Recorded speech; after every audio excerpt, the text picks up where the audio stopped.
paper has this kind of delicate aspect to it, and sometimes you really get a kick out of the actual feeling of the print on the paper. My name's Max, I'm a visual artist and designer, and I've got to introduce my pup Frankie there too. So the word collage comes from a French word, coller, meaning to glue, and in its purest essence, it's essentially materials which are stuck onto a backing. So these are loose collages, so they've yet to be glued down. Seem to have one ear here, so there we go. It's kind of a tuning out rather than having a clear concept. In a way, it's kind of meditative, playing around with arranging. So what I'd say for people wanting to get started, don't necessarily have an idea in mind. Just kind of enjoy the process, play, start simple, cut out a few different elements, and just kind of see where the journey takes you. Before you even start arranging, I just spend a nice amount of time with the radio on, a certain podcast, and snip away.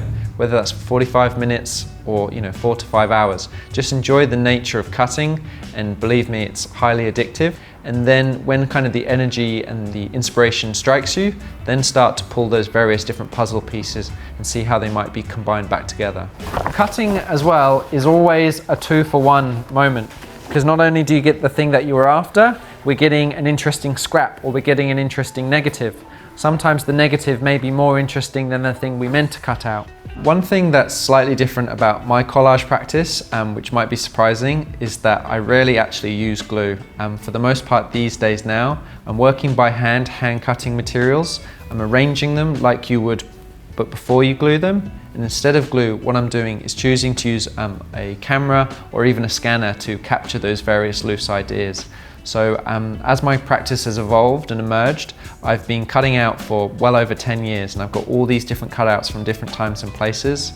And now I can kind of go to different archives, play with different cutouts, have it as a loose arrangement, and then when the idea and the composition's right, give it a scan at the end. So as much as I can now, I'm avoiding the sticky stuff and using just kind of paper in a glueless environment, and then giving it a scan whenever the idea is ready.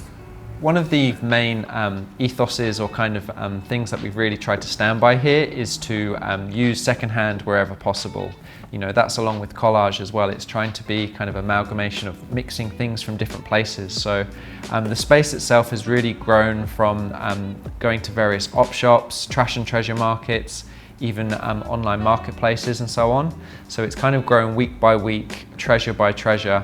Well, to begin with, rather than the person, I'd love for you to isolate, here's one cutout, there. Get it some really jazzy, punky bits to add to your collection. I've always been into kind of decorating and adorning things ever since I was a kid, whether it's collecting stickers or patches. As I got older, I love to travel and keep visual journals with various tickets and ephemera. And it's kind of grown from there through an education in graphic design, freelancing as a visual artist. A big appeal to collage can be how little you need to get going. One magazine, a pair of scissors, or just purely your hands and tearing. It's something that you can do on the fly. There's something that can happen in just a matter of seconds, a magic moment where two different elements come together and create something completely new.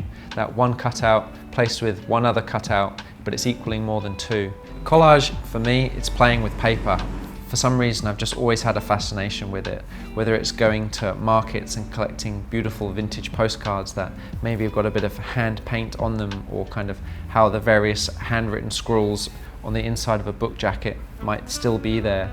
Even kind of how tapes might kind of brown and crack and interact with paper too.